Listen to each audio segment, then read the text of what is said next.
going to briefly go back over what we talked about last week, because the Olivet Discourse is the message of Jesus prophetic from the Mount of Olives as the disciples came to him and asked. In verse 3, when the disciples came to him privately and asked, "Tell us, when shall these things be?" That is, the things involved in the destruction of the temple, because verse 2, he just said there won't be one stone left upon another. When shall these things be? And what shall be the sign of thy coming? Now, when they talked about the sign of his coming, they didn't even know he was going to die and raise again.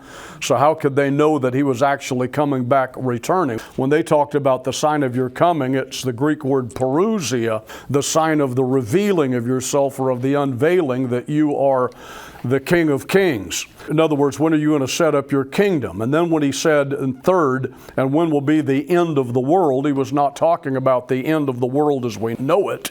This world is never going to end. There is another 1,000-year kingdom coming, so this world is not going to end as we know it for another 1,000 years. But even at that, the geo world, G-E-O, the geological world, is not going to end. It's going to be burnt off, and there's going to be a new heaven and a new earth created. Or in other words, this earth is going to be renovated and be made new. For those that say there's no such thing as global warming, we don't have any problem with global warming. There's going to be global melting, because one of these days in 2 Peter chapter 3, all of the elements of this world are going to literally melt. And we're not afraid of that. That's in God's hands. And all things are moving towards judgment. They're speeding towards judgment, and we understand that. I did say last week on verse 4 that Jesus went out and departed from the temple, which means he's leaving the old Jewish order and the old law order to prepare for the church age, which we are in now.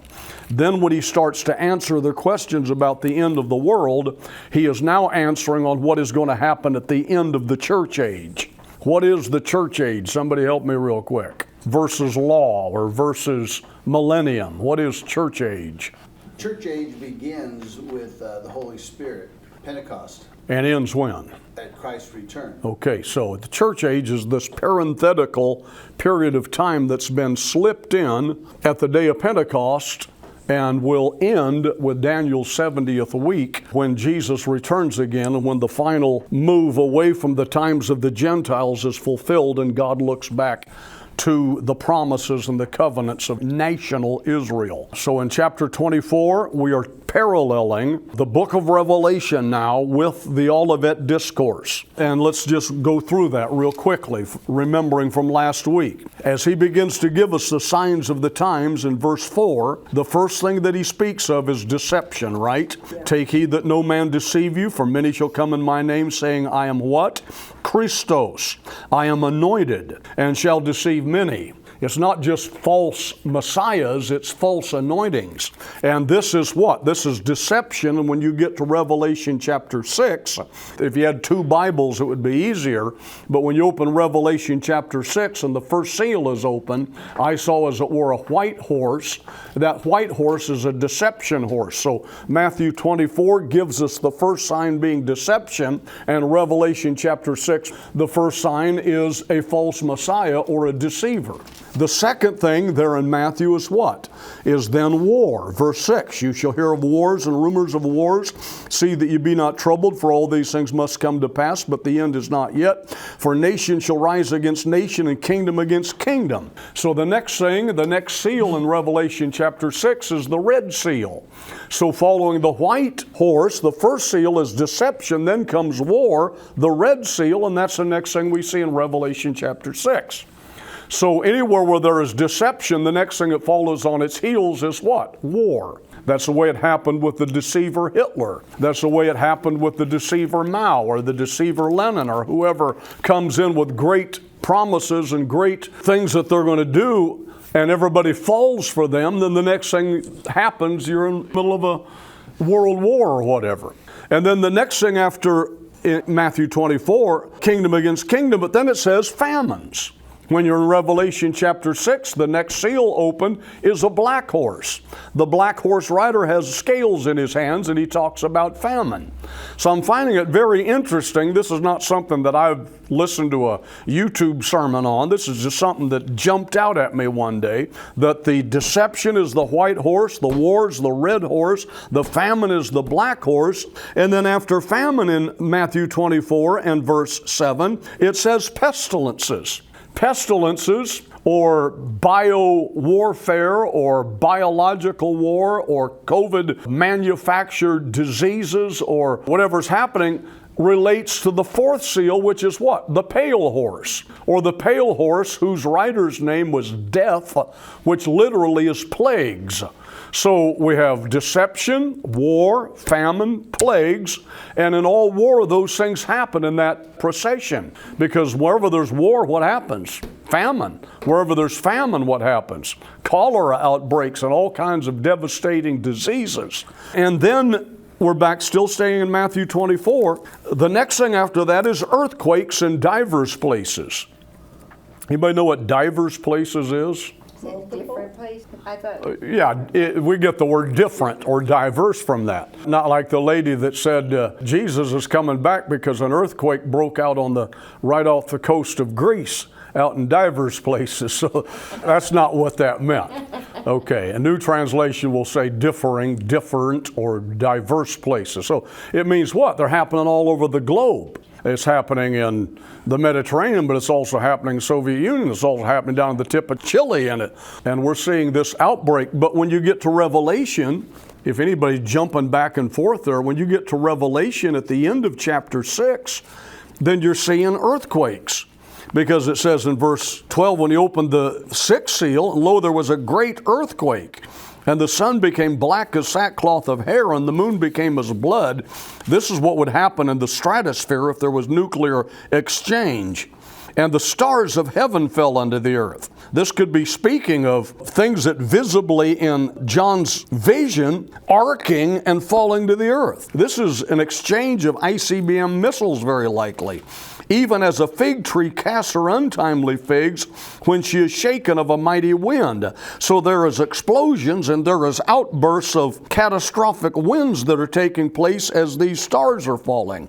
Verse 14, and the heaven departed as a scroll. When it is rolled together, that's a mushroom cloud billowing and flipping. Very possibly is what he's seeing. And as a result of that, what happens? Every mountain and island were moved out of their places. Things are shaking. And the kings of the earth and the great men and the rich men and the chief captains and the mighty men and every bondman and every free man hid themselves in the dens and in the rocks of the mountains. We are now moving into fallout shelters. That's one way of interpreting that. But what I'm saying is it comes right on the heels of famines and then earthquakes and the devastations of the rest of Revelation chapter 6. But inserted before that in Revelation chapter 6 is what we see in verse 8 and 9. All these are the beginning of sorrows. The Greek word there means birth pangs. So when we're looking at these signs, what is happening?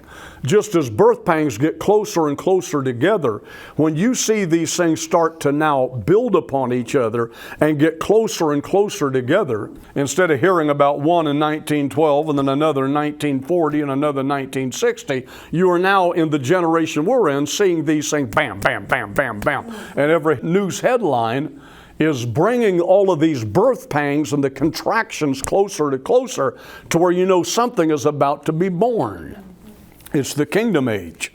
Okay, now he says in verse 9, then shall they deliver you up to be afflicted and shall kill you, and you shall be hated of all nations, and many will betray one another, and iniquity will abound. Then when you go back to Revelation chapter 6, which here it is stated before the earthquakes and things, but in Revelation chapter 6, he says in verse 9, when he opened the fifth seal, I saw under the altar the souls of them that were slain for the word of God and for the testimony which they held. And so these next things are speaking about persecution, martyrdom, and a great outbreak of unleashed persecution as there has never been seen before. So the white horse of deception leads to the red horse of war, then the black horse of famine, followed by the pale horse of plagues and pestilences, and then coupled with earthquakes at that same time comes a great global persecution. This all results from the white horse rider, which is who? The Antichrist. So when the Antichrist comes, even though they say in the first half of the tribulation there will be great peace, it's all false peace because the world is starting before our eyes to fall to pieces. Why? No God. God has been booted out. There's no order. And all of these, back in Matthew 24, verse 8, all of these are the beginning of sorrows, which means what? We are at the beginning of the tribulation period. In Luke 21, 28, when you shall begin to see these things come to pass, then lift up your eyes and look up, for your redemption draws nigh. So we're at the beginning. Let's move on to the next thing that happens in the book of Revelation. Matthew 24 and verse 14 now.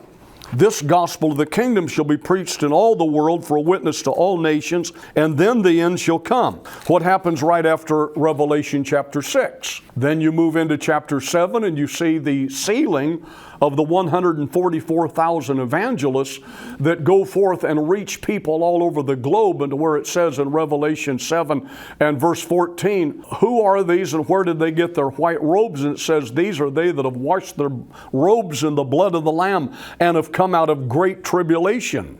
So we are now moving into the great tribulation period, which follows Revelation chapter 6 and verse 17 that says, the great day of his wrath is come, and who shall be able to abide? Back in Matthew, we're moving from the beginning now, and the gospel is being preached in the whole world. And then we come to the middle of the tribulation in Matthew chapter 24, verse 15, because now, when therefore shall see the abomination of desolation spoken of by Daniel the prophet stand in the holy place, whoso readeth, let him understand. Now we're getting into the exact same terminology as used in Revelation chapter 12 and 13, as the Antichrist now sets his statue of sorts, or whatever it is, clone or computer or cyborg or AI, into the Holy of Holies. And this now what brings us not from the beginning but to the middle of the tribulation. If you'll scan down to verse 29, immediately after the tribulation of those days, that's the end of the tribulation. So verse 8, the beginning of the tribulation. Verse 15, the middle of the tribulation. Verse 29, the end of the tribulation. Does everybody know why those are important? Because it's a 7-year period of judgment that has a beginning, that has a middle at the end of 1,260 days or 42 months, or times and the dividing of time, and then it has an ending. And it is at that ending when Jesus himself comes back to this world. And why does he come back? Look at verse 21. For then shall be great tribulation, such as was not since the beginning of the world to this time, no, nor ever shall be. In verse 22, except those days should be shortened, there would no flesh be saved, but for the elect's sake those days will be shortened. In other words, if he didn't come back, there's nothing to come back to. Amen? Okay, let's do a little more digesting here on the Olivet Discourse. Verses again, the What? beginning, middle, and end. Beginning is verse 8. Okay. Middle is verse 15. 15. Yeah.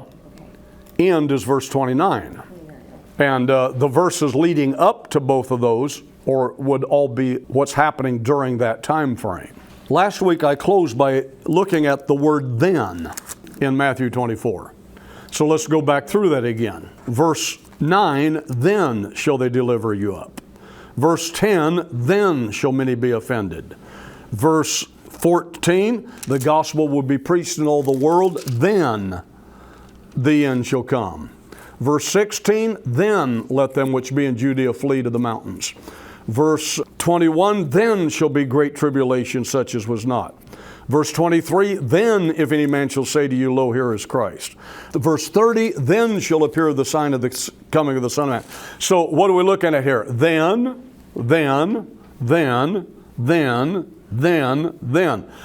The way that's worded is there for a reason.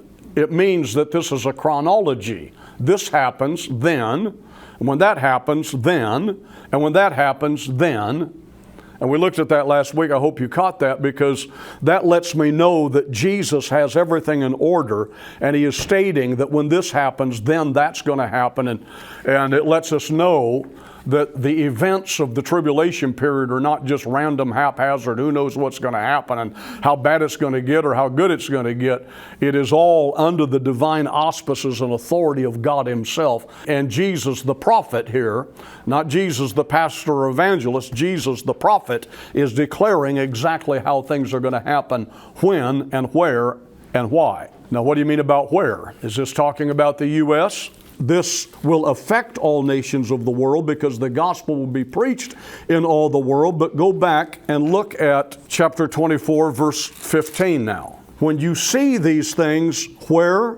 In the holy place. Okay. This is not Washington, D.C. This is not Beijing. This clearly identifies Jerusalem.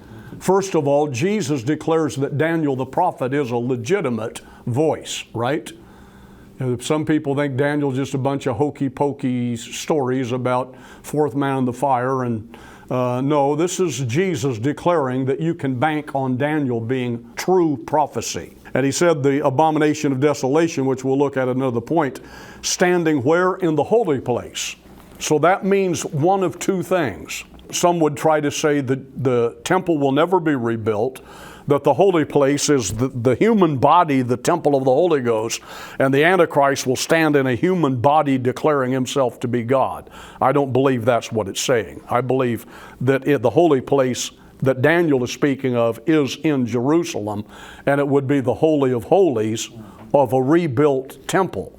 Now, you say, well, that puts prophecy way out in the future. They could rebuild the temple very quickly because the temple is not a lavish structure as it was in Herod's temple. But there's another thing. The tabernacle itself is also considered the holy place. They could stretch the tent up. The Antichrist could bring the Ark of the Covenant back, set it in its place, and the entire world would ooh and ah.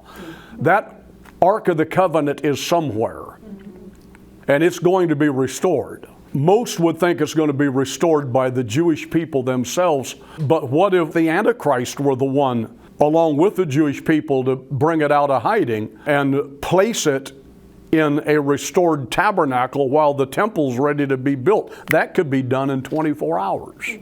Whatever it is, once that Ark of the Covenant is revealed, the whole planet is going to change its way of thinking. Just as if we were to find Noah's Ark and make it to where everybody could travel to it, that would prove all biblical prophecy. Well, if they found, they've already done all the research and the Temple Institute has everything ready to go, but there's some things that are missing right now. The oil has been restored. The ashes of the red heifer and all of those things are in process right now. The candlestick has been rebuilt according to specifications. The bread, they are already restructuring it exactly as the pattern of the Old Testament. Now what they need is an Ark of the Covenant. They could either rebuild one, or it could actually be brought out of hiding somewhere. If it is, then everything in verse 15 could happen pronto. And then it says at the end of verse 15 in parentheses, whoso readeth, let him understand. That's the exact same phraseology that's used in Revelation chapter 13 and verse 18. Here is wisdom, let him that has understanding count the number of the beast. For it is the number of a man, and his number is 666. So if you look for little phrases in Matthew 24, you see the exact same things in the book of Revelation, which legitimizes that Jesus is a true prophet and that John is not just rewriting things that he found in Daniel and Matthew 24, but that this is true prophecy and the one is confirming the other. Not the one was written because of the other, but the one is confirming the other. Anybody could go back under the Old Testament and take prophecies out and try to replicate them and make them fit together and make something happen. But there's too many of them to even think about doing that. There were 300 prophecies about the death of Jesus and the day of his death. He fulfilled every one of them exactly. There's no way he could have come along and tried to structure everything to fit the time frame so that Jesus, the seducer and the hoodwinker, could somehow make you believe that he was the Messiah. The number of prophecies dealing specifically with his death were a big chunk of those. So the next thing we're talking about, is this happening in Branson? Is this happening in Paris? Is this Jerusalem? It's obviously Jerusalem. Why? Verse 16, let them which be in Judea flee to the mountains. This is not talking about you and me fleeing to the mountains. This is something that is happening in the city of Jerusalem as Antichrist moves his headquarters in and declares that he is God from the Holy of Holies. Then things are about to take a bad turn in the city of Jerusalem. So he's writing to his people there. Let them flee to the mountains. Let him that is on the housetop not come down to take anything out of his house. Neither let him who's in the field return back to take his clothes. What's about to hit the fan is going to be sudden, and you'd better, if you want to spare your life from what is about going to happen, because in Zechariah it says a fourth of the city is going to fall, and a third of the people are going to go through the fire, and 2/3 are going to be dead. And so there's serious things that are starting to happen. Verse 19, woe to them that are with child and to those that give suck in those days. Verse 20, pray that your flight be not in the winter. So we're not only locating a place, we are locating a season. And then notice this statement, neither on the Sabbath day. That relates to who? Jews. You and I are not bound to this Jewish order of fleeing on a Sabbath day. So it doesn't affect us. This is talking specifically to Israelites. And then verse 21, for then shall be great tribulation. In other words, what? See this happen in the holy place then. You can start counting down 42 months or 1,260 days because you've just come to the event that closes the first half of the tribulation as the Antichrist breaks his covenant with Israel and now declares himself God, according to 2 Thessalonians 2 and 4. And now comes what is going to be the worst series of events that have ever happened in human history, to the point that if God didn't intervene, there would no flesh be saved, but for the elect's sake, those days would be shortened. Everybody follow that? Then comes deception again in verse 23 and 24. We're talking about false prophets and false Christ. So where are we at in the book of Revelation?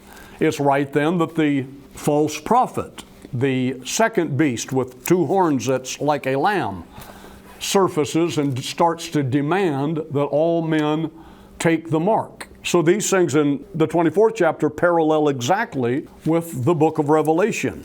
Go back to Revelation chapter 13. It talks about the beast coming up out of the sea. Then it talks about another beast, a false prophet in verse 11, with horns like a lamb. So this is a lamb-like personality. But hidden under his lamb-likeness is the voice of a dragon.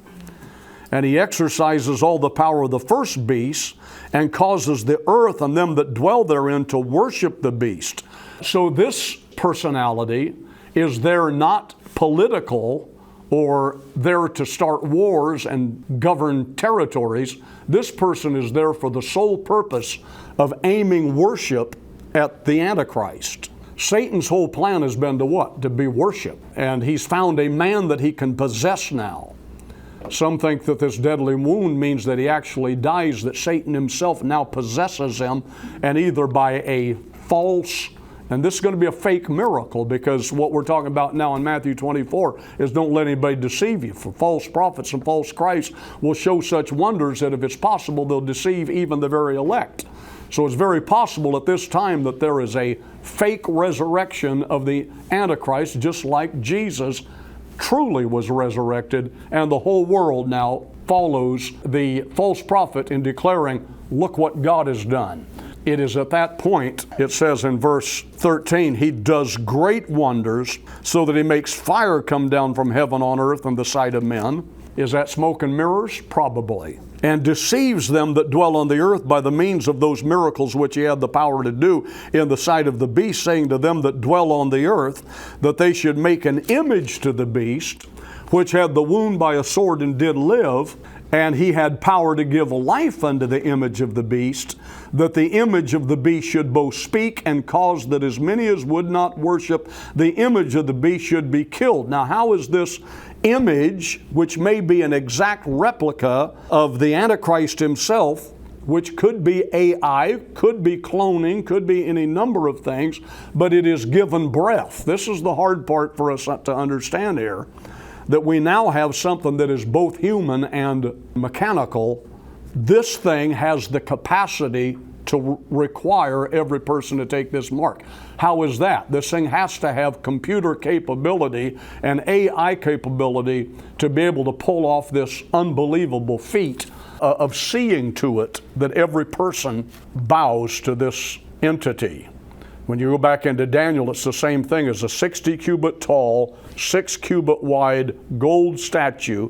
It's interesting, the numbers 60 and 6, that everybody had to bow down. But Shadrach, Meshach, and Abednego said, we're not taking your, quote, mark. We are not worshiping your, quote, image. And they were what? Thrown into a furnace of fire, what? 7 times hotter than it's ever been heated, which is a picture of not only the tribulation period, but the hottest part of the tribulation period.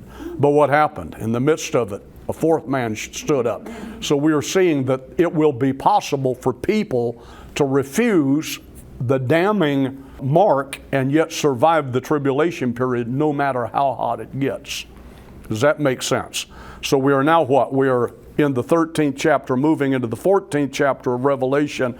In the 14th chapter, it's speaking more about people that do not take this mark.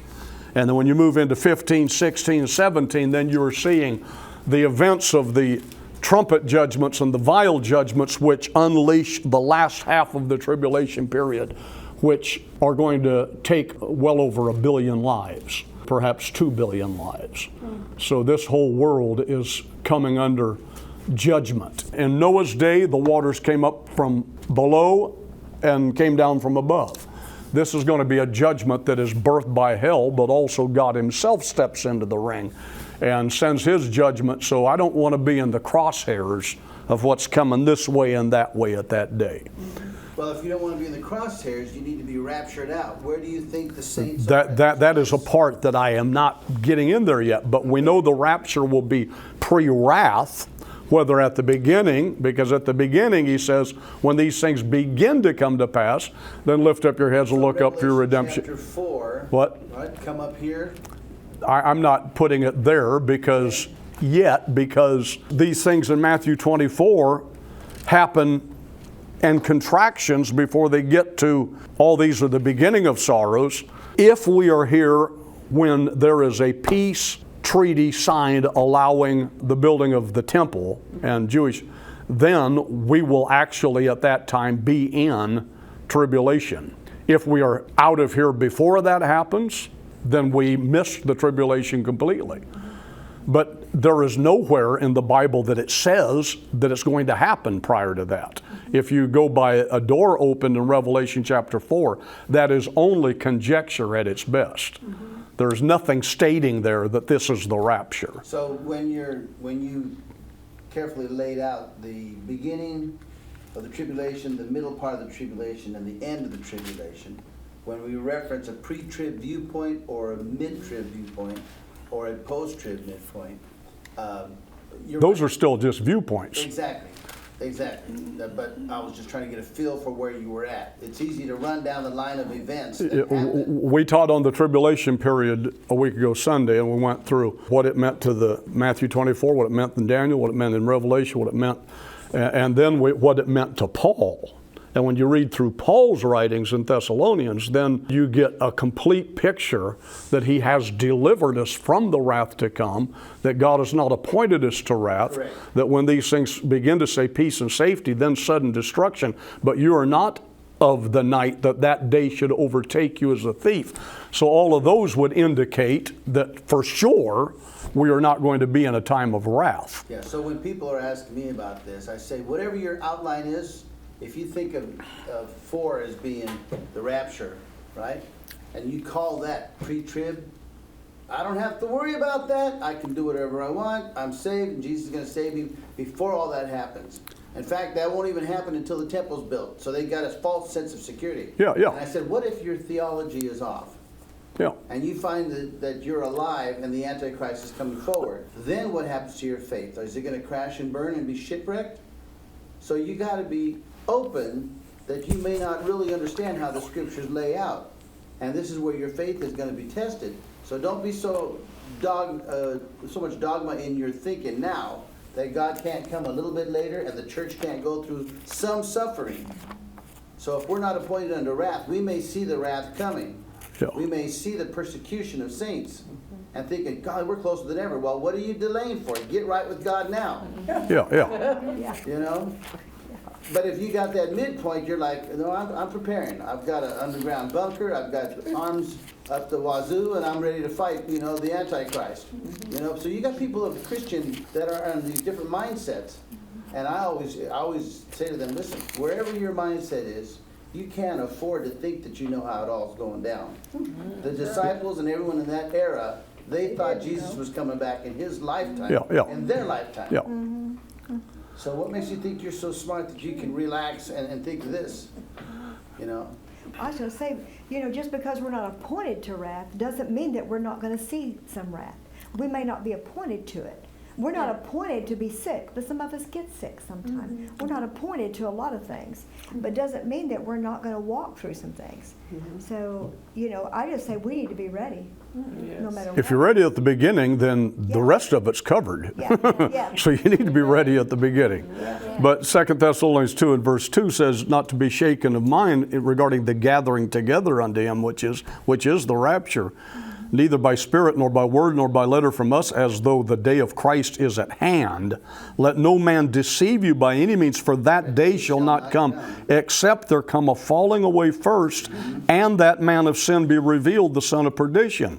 That, if you read that simply the way it's stated, we will see the Antichrist, and we will see the unveiling of the Antichrist in that passage. The other passages of Thessalonians, wherefore comfort one another with these words, would indicate that we miss a great deal of the things that will come to pass.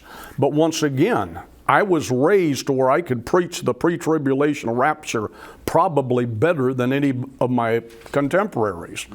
But in all of that, there is not one place anywhere that tells us that Christ comes at any particular point. What he does tell us is to be ready, for in such an hour as you think not the Son of Man comes. If you're prepared at the beginning and are calling on the Lord, even so come Jesus, then you're at the best position. You can't say three positions because he could come anytime. Theology tries to limit it to pre, mid, and post. That's just what theology, trying to craft time frames out. In Matthew, when we look at beginning, mid, and end, in Matthew 24, what is stated there has nothing to do with rapture in any one of those points. He said, when these things are the beginning of sorrow, you're seeing them with your eyes. When you get to verse 31, at the end of the tribulation period, verse 32 is still Matthew 24. Verse 32 does not start a new subject. Verse 32 now begins to confirm what he just said. So verse 32 through 36 deals with a parable of a fig tree. Verse 37 through 42 deals with the days of Noah, which he is adding to illustrate what he was talking about. Verse 43 to 44 gives another picture of a thief coming in the night, which is another thing that he's going to do to give better understanding to what he said in the Olivet Discourse. Then verse 45 through 51 gives a whole nother illustration of things that have to do with the coming of the Lord. Then chapter 25 verse 1 through 13 with the 5 wise and 5 foolish virgins continues his discussion. This is all Olivet Discourse. Chapter 25 still is Olivet Discourse. He is explaining about a door being shut. Then in verse 25 and verse 14, he gives another picture of the kingdom of heaven as a man traveling to a far country, and he's going to come back and pay people back for the investments that they made with their 5 talents, 2 talents, and 1 talent. That still deals with Matthew 24. Then at the end of that, in gathering of the nations, in verse 31, when the Son of Man shall come in his glory and all his holy angels with him, and he talks about how people treated those that were in prison or those that were hungry or those that were sick or whatever. That deals with the end of the tribulation when he judges the nations on how they treated the Jewish people that survived the tribulation period. Matthew 24 verse 1 to Matthew 25 verse 46 is all the Olivet Discourse. And we have to go through the whole thing to get a proper understanding of what he was talking about when he gave the signs of the times from the beginning to the mid to the end of the tribulation period. And within that context, he says, 2 shall be in the field. 1 shall be taken, the other shall be left. And all of that deals now with the church being ready for him to come again. He will not, in any of those parables, tell exactly when he's coming, except that the 5 wise virgins need to have their oil full and their wicks trimmed, and that people need to be treating his elect correctly if they're sick or in need or hungry or whatever. When I said earthquakes in King James, the Greek word is seismos. So it's seismic activity, which includes volcanoes, earthquakes, tremors, and what have you. In Revelation, the way it's worded, the way it's worded in Revelation, the pale horse, death and hell followed with them, and power was given unto them over the 4th part of the earth. So whether that means a 1/4 of the population is going to die, or if it just means that the area of the surface of the world will be 1/4 part of the earth. But listen to this: to kill with the sword, and with hunger, and with death, and with the beasts of the earth. So we're not just talking about pestilences here or earthquakes. We're talking about all sorts of judgments that are coming against the planet, and that would include probably unparalleled fires and what have you. Okay? Y'all okay with me stopping since I'm getting dry?